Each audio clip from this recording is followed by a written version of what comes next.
السلام علیکم، آپ کا ہوسٹ اور دوست امجد علی حاضر خدمت ہے۔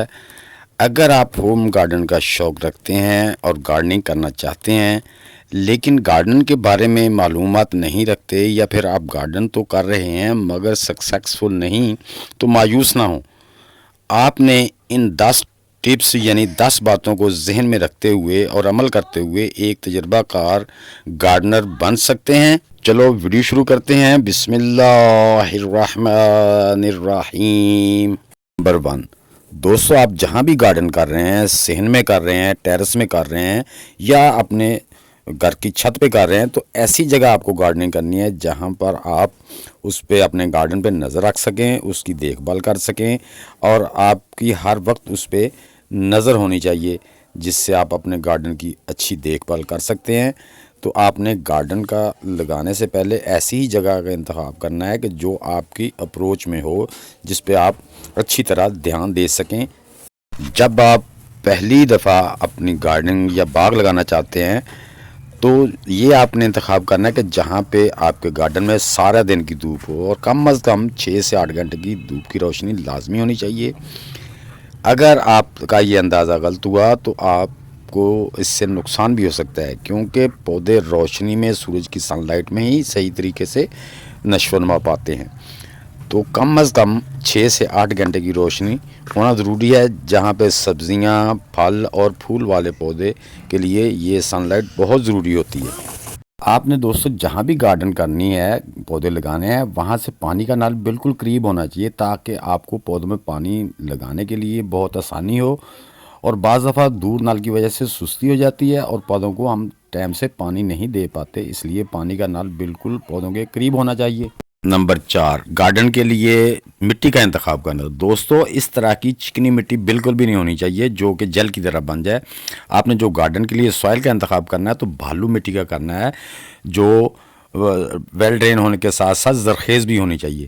تو آپ اپنی بھالو مٹی میں کم از کم 30 سے 20% جو ہے نا، وہ آپ نے گوبر کی کھاد ملا لیں، کچن ڈی کمپوسٹ ملا لیں، یا آپ اس میں جو ہے نا ورمی کمپوسٹ ملا کے اس کو اور بھی اچھی طریقے سے مکس کر کے مکس پوٹنگ بنا لیں، جس میں ہمارے پودوں کے لیے وافر مقدار میں غذا موجود ہو، جو ہمارے پودوں کی غذائی ضروریات کو اچھی طرح پورا کر سکے۔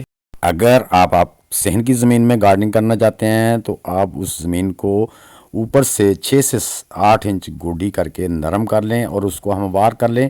اس کے بعد اس میں آپ کوئی بھی آرگینک فرٹیلائزر، گوبر کی گلی ہوئی کھاد یا کچن ڈی کمپوسٹ یا ورمی کمپوسٹ ملا کے فرٹیلائز کر لیں، زرخیز بنا لیں۔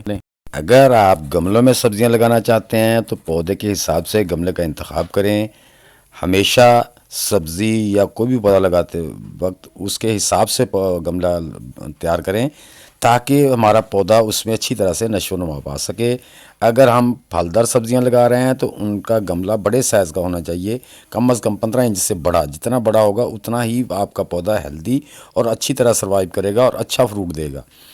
کیونکہ چھوٹے گملے میں پودے لگائے تو پودے آپ کو اچھا رزلٹ نہیں دیں گے، تو اس سے آپ کا نقصان ہوگا۔ پودا ہمیشہ پاٹ وہ استعمال کریں جو ہمارے پودے کے لیے کافی بڑا ہو، جس میں آپ کا پودا اچھی طرح پھولے اور پھلے۔ نمبر 6، آپ جس پاٹ میں بھی پودا لگا رہے ہیں اس میں زیادہ سے زیادہ ڈرین ہول ہونے چاہیے، تاکہ اوور واٹر ڈرین ہو سکے۔ اور آپ نے اس میں سوائل فل کرنے سے پہلے اس کے ڈرین ہول پر کوئی پتھر یا ایسی چیزیں رکھ لینی ہے، تاکہ آپ کی سوائل کی وجہ سے ڈرین ہول بند نہ ہوں۔ اگر آپ کے ڈرین ہول بند ہوگا، اوپر سے مٹی خشک ہوتی رہے گی، نیچے آپ کا پانی جمع ہوتا رہے گا، آپ پانی لگائیں گے تو آپ کے پودے سوکھ سکتے ہیں۔ آپ نے ڈرینیج کا بہت زیادہ اچھی طرح خیال رکھنا ہے، اور جو اس میں ڈرین ہول ہوں ان کو اچھی طرح کور کر کے پھر ہی اس میں سوائل پوٹ کریں۔ نمبر 7، صحیح پودوں کا اور صحیح جگہ کا انتخاب کرنا۔ یہ ضروری ہے کہ ایسے پودوں کا انتخاب کریں جو نشو و نما کے حالات سے ممسال ہوں۔ اس کا مطلب ہے کہ سورج سے محبت رکھنے والے پودوں کو فل سن لائٹ میں رکھیں، جہاں سارا دن دھوپ رہتی ہو۔